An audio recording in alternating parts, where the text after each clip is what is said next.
Hello guys. आज date है 31 जुलाई 2026 और आज हम देखेंगे आज का current affair. Welcome to PCS daily.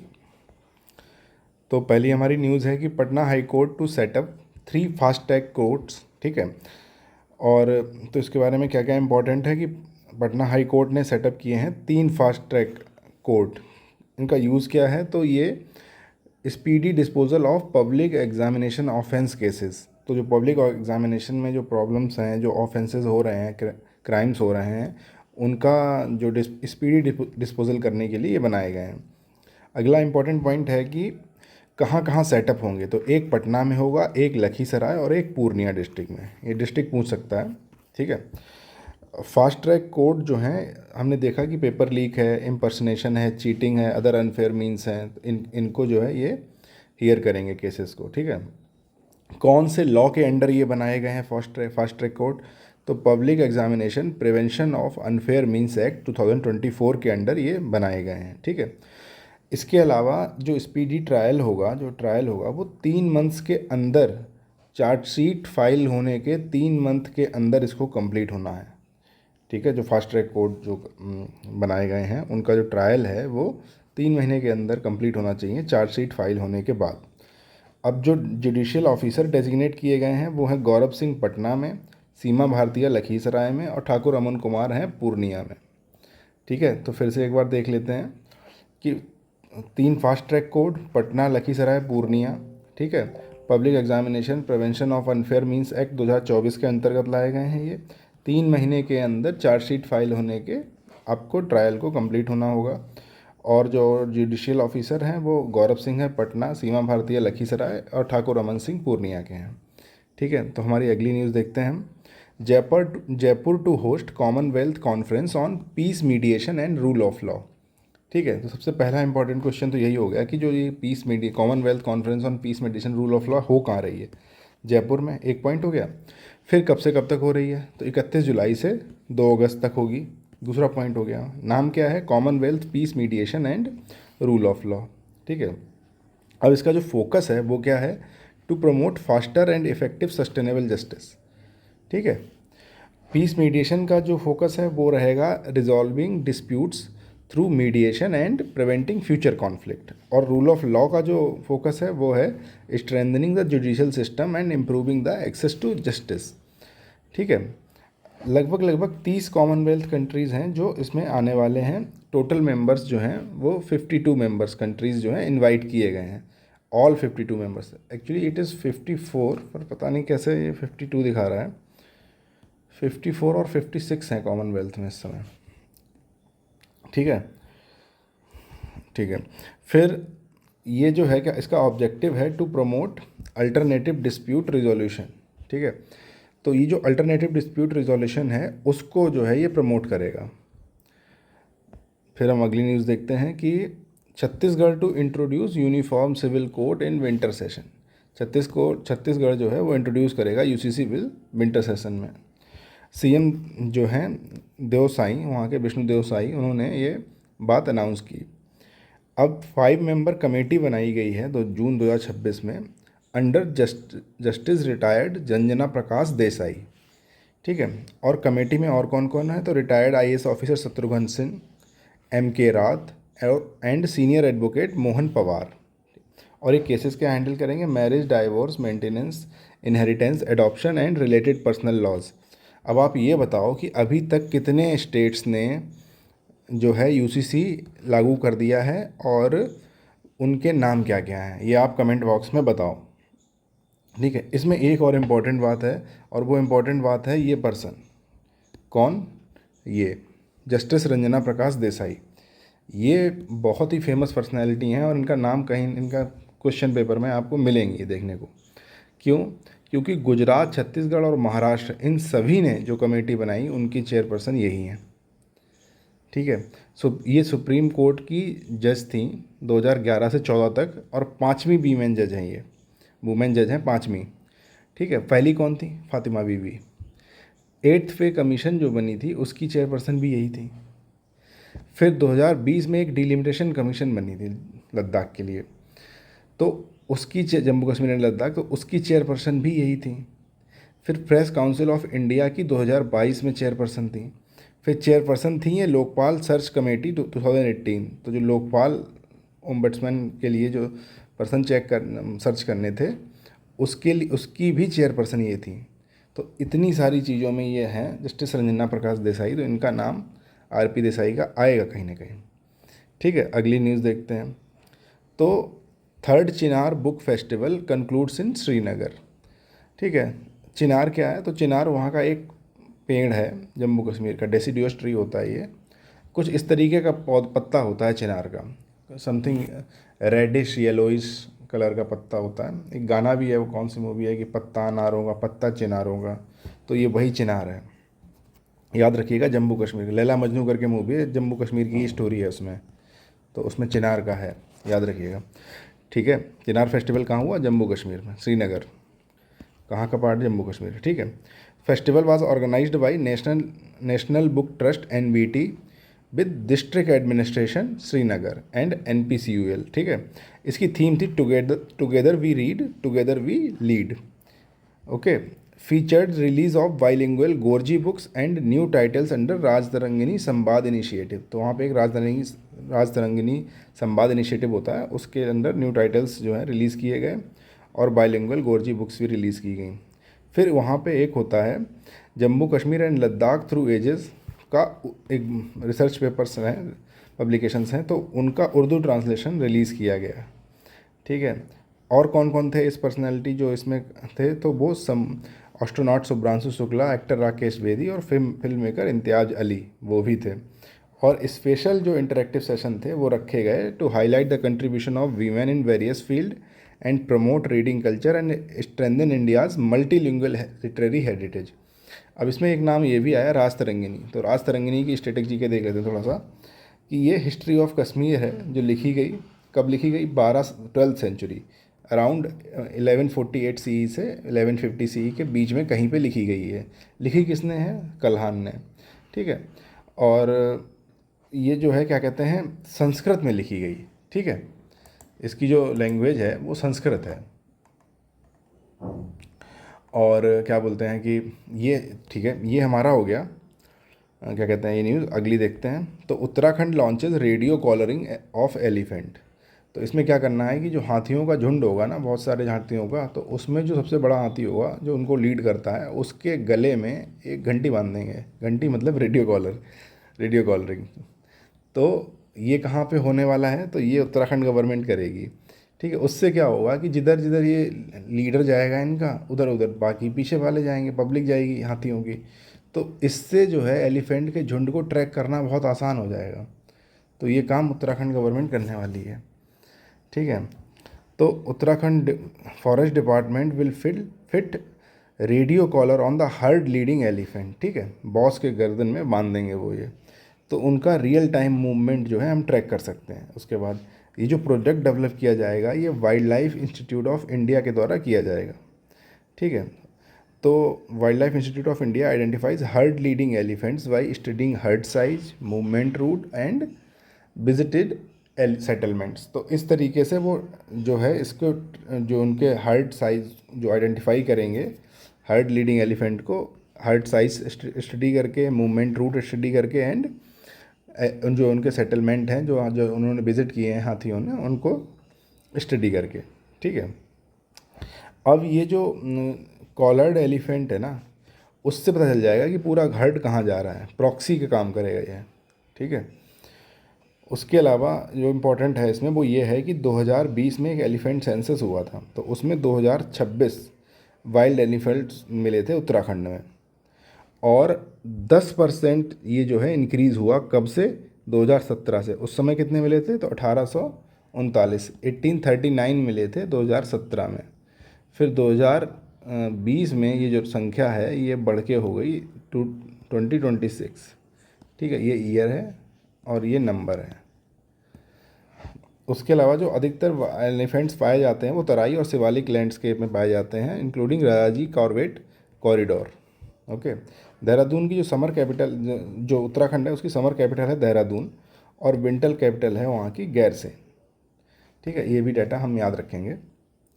तो चलिए अगली न्यूज़ देखते हैं। तो Karnataka records highest drop out rate among boys at secondary level. Secondary level का मतलब क्या है कि जब हम 11 12 9 10 से 10 9 से 12 तक का जो है वो सेकेंडरी लेवल माना जाता है। तो उसमें जो है हाईएस्ट ड्रॉप आउट हुआ कहाँ पे? कर्नाटका में बॉयज़ के अमाउंट। ये आया पता कैसे चला? तो एक उडाइस प्लस करके रिपोर्ट आती है। उडाइस की फुल फॉर्म होती है unified district information system for education plus. ठीक है, तो इसकी जो 25-26 की रिपोर्ट है इसने ऐसा बताया। इसको रिलीज़ कौन करता है रिपोर्ट को? तो this report is released by ministry of education. ठीक है, शिक्षा विभाग के शिक्षा मंत्रालय द्वारा ये जारी की जाती है। तो कर्नाटक जो है highest secondary level drop out कितना? 18.1%। ठीक है, और कर्नाटक का ओवरऑल जो ओवरऑल सेकेंडरी ड्रॉप आउट है वो 14.3% है। सेकेंड हाईएस्ट है, जो कि मतलब कि सिर्फ अगर बॉयज़ का देखेंगे तो 18.31% है, लेकिन ओवरऑल बॉयज़ गर्ल दोनों को मिला लोगे तो सेकेंडरी लेवल पे ड्रॉप आउट जो है वो 14.3% आ जाएगा। मतलब लड़कियों के रेट में जो लड़कियां एडमिशन लेके पढ़ाई कर रही हैं तो वो कम ड्रॉप आउट होती हैं बॉयज़ की तुलना में। जिम्मेदारी ज़्यादा आ जा रही है लड़कों पे, तो वो घर की जिम्मेदारी तो वो छोड़ दे रहे हैं, पढ़ाई काम वाम करने लग रहे हैं। ऐसा हो सकता है। ठीक है, तो लद्दाख, अच्छा उसके अलावा सबसे जो हाईएस्ट है वो लद्दाख की है कि Ladakh recorded the highest overall secondary level drop out. वो कितना है? तो वो है 14.8%। ठीक है, सबसे ज़्यादा तो लड़का लड़की दोनों को अगर मिला के देखा जाए तो लद्दाख में 14.8% ड्रॉप आउट लेवल है। छत्तीसगढ़ जो है वो second highest boy drop out है। बॉयज़ का ड्रॉप आउट सबसे ज़्यादा कहाँ पे है? तो कर्नाटक में। उसके बाद कहाँ पे है? तो छत्तीसगढ़ में। ठीक है, और उसके बाद चौथे और पाँचवें, तीसरे और चौथे नंबर पे आता है लद्दाख और दादरा एंड नागर हवेली एंड दमन दीव। ठीक है, कर्नाटक ने 100% transition rate from foundation to preparatory stage. तो फाउंडेशन से प्रिपरेटरी स्टेज में तो कर्नाटक 100% पे है, उसके बाद ड्रॉप आउट शुरू हुआ। ठीक है, ट्रांजिशन रेट जो है मिडिल स्टेज से सेकेंडरी स्टेज में 97.6% है कर्नाटक में। और Kerala was the only state to achieve 100% transition rate from middle to secondary stage. तो जो मिडिल से सेकेंडरी स्टेज में जाने का जो ट्रांजिशन रेट है वो 100% कहाँ का रहा? केरला का। तो एक तो चलो ये तो मतलब चीज़ याद ही रहेगी, केरला में ऐसा हुआ था कि सबसे ज़्यादा पढ़े लिखे लोग कहाँ पे हैं? केरला सर। तो मिडिल स्टेज जो है वहाँ पे कर्नाटक की क्या पोजीशन रही? तो 97.6 मिडिल स्टेज से सेकेंडरी स्टेज जाने में ये परसेंटेज रहा ट्रांजिशन रेट का। ठीक है, फिर अगला देखते हैं, अगली news. MP becomes first state to set up fast track court for paper leaks. तो एमपी जो है पहला ऐसा स्टेट बना जिसने फास्ट ट्रैक कोर्ट का सेटअप कर दिया पेपर लीक्स के लिए एंड एग्ज़ाम फ्रॉड। तो एक तो इम्पॉर्टेंट पॉइंट हो गया कि मध्य प्रदेश फर्स्ट स्टेट बन गई। उसके अलावा कौन कौन से कितने कोर्ट की सेटअप किए? तो इसने सेटअप किए 4 कोर्ट्स, 4 फास्ट ट्रैक कोर्ट। अब 4 किए तो कहाँ कहाँ किए? तो भोपाल, इंदौर, जबलपुर और ग्वालियर। भोपाल, इंदौर, जबलपुर और ग्वालियर, ये जो 4 डिस्ट्रिक्ट हैं यहाँ किए हैं।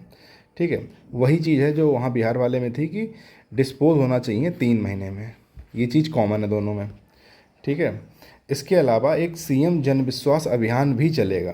ठीक है, उसमें क्या होगा? सीएम जन विश्वास पब्लिक फेथ कैंपेन जो 7 अगस्त को लॉन्च करेंगे ये लोग।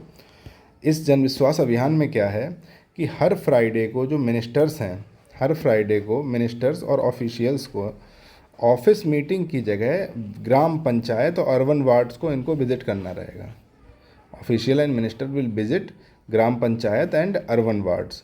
ठीक है, कैंपेन जो है क्या मॉनिटर करेगी? सीएम हेल्पलाइन, आयुष्मान भारत, जल जीवन मिशन, आंगनवाड़ी सर्विसेज, ये जो हैं गवर्नमेंट की स्कीम्स हैं। ठीक है, तो ये जो कैंपेन है इसके थ्रू जो ऑफिशियल्स और मिनिस्टर हैं यहाँ जाएंगे वार्ड्स में, वहाँ जाके मॉनिटर करेंगे कितना काम एक्चुअली में हुआ। और इसका जो प्रिंसिपल क्या है? तो संवाद, समाधान, संवेदनशीलता एंड सादगी। संवाद मतलब डायलॉग, बातचीत, समाधान मतलब रिजोल्यूशन, संवेदनशीलता मतलब किसी के प्रति सहानुभूति या उसका भाव रखना, और सादगी मतलब सिंप्लिसिटी। तो ये 4S का कॉन्सेप्ट है। ठीक है, चलिए अगली न्यूज़ देखते हैं। तो Rajasthan in strengthens digital tracking to reduce maternal death. तो इसकी नौबत क्या आ गई? तो इसकी नौबत इसलिए आई, जो मैटरनल इसको ट्रैकिंग की नौबत ये आई मैटरनल डेथ को ट्रैक करने के लिए कि जो एक बीस पिछले 2 महीने में 20 मैटरनल डेथ हो गई राजस्थान के गवर्नमेंट हॉस्पिटल्स में। तो NHRC जो होता है नेशनल ह्यूमन राइट कमीशन, उसने एक नोटिस जारी कर दिया राजस्थान गवर्नमेंट को कि रिपोर्ट दो भाई, इतनी डेथ कैसे हो रही तुम्हारे गवर्नमेंट हॉस्पिटल्स में।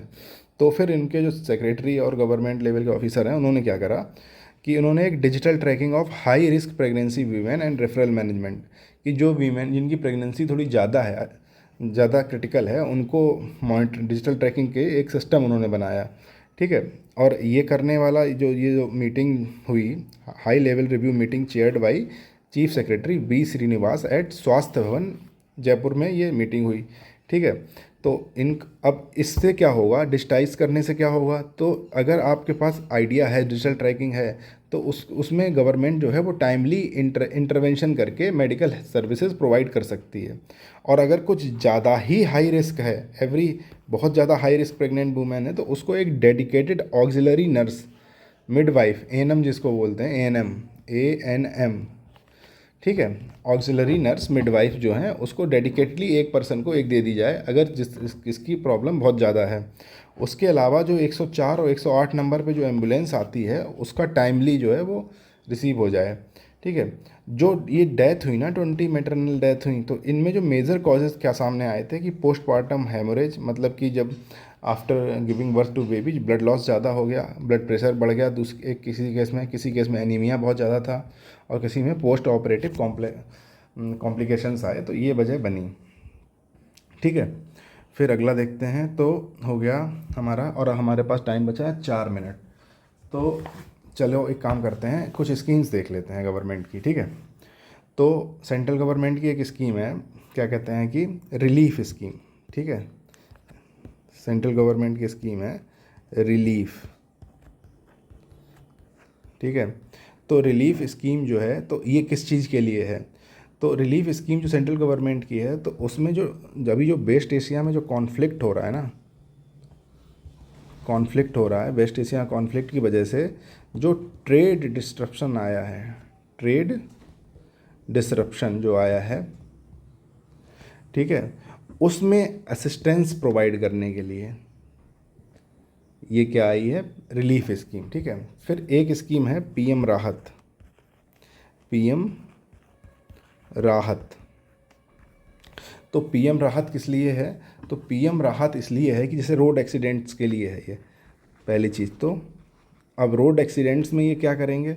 तो रोड एक्सीडेंट्स में ये करेंगे कि जो पहला फर्स्ट 1 आवर होता है ना, फर्स्ट 1 आवर वो क्रिटिकल होता है। ठीक है। तो फर्स्ट 1 आवर इसको ही हम बोलते हैं गोल्डन आवर। तो हाँ, ठीक है। तो इसमें क्या है, इस स्कीम के अंडर क्या है कि जो मेडिकल असिस्टेंस है विक्टिम को, वो यहाँ पे प्रोवाइड होना चाहिए। ठीक है। और जो क्या कहते हैं कि जो इसमें जो है, और एक और प्रोविज़न है इसमें कैशलेस ट्रीटमेंट का, cashless treatment up to 1.5 lakh. किसके लिए? तो रोड एक्सीडेंट के विक्टिम के लिए। ठीक है। तो एक बात बताओ, सारी बातें रोड एक्सीडेंट की हो रही, तो इसकी मिनिस्ट्री क्या होगी? तो इसकी मिनिस्ट्री होगी ministry of road transport and highways. ठीक है।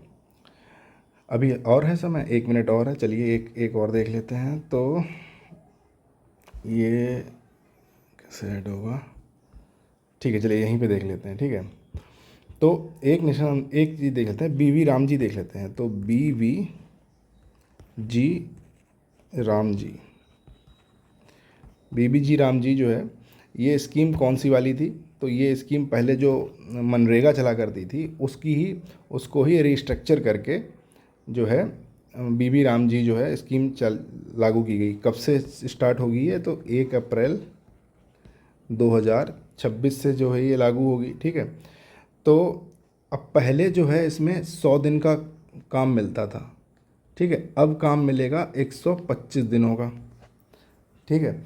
उसके अलावा क्या कहते हैं कि जो सेंटर और स्टेट का जो इसमें रेशियो है वो वही 60:40 का, सेंटर का शेयर इतना रहेगा, स्टेट का शेयर इतना रहेगा। ठीक है। और अगर 15 दिन में क्या कहते हैं कि सैलरी नहीं, जो है वेजेस नहीं मिलती हैं 15 दिन के अंदर काम होने के, तो उसमें इंटरेस्ट मिलेगा 0.5% के रेट से। ठीक है। तो ये जो है हमारी स्कीम थी बीवी राम जी। तो आज के लिए इतना ही, मिलते हैं आपसे 1 अगस्त के वीडियो में। तो till then bye bye, keep working hard and keep revising, revision is the key to remember.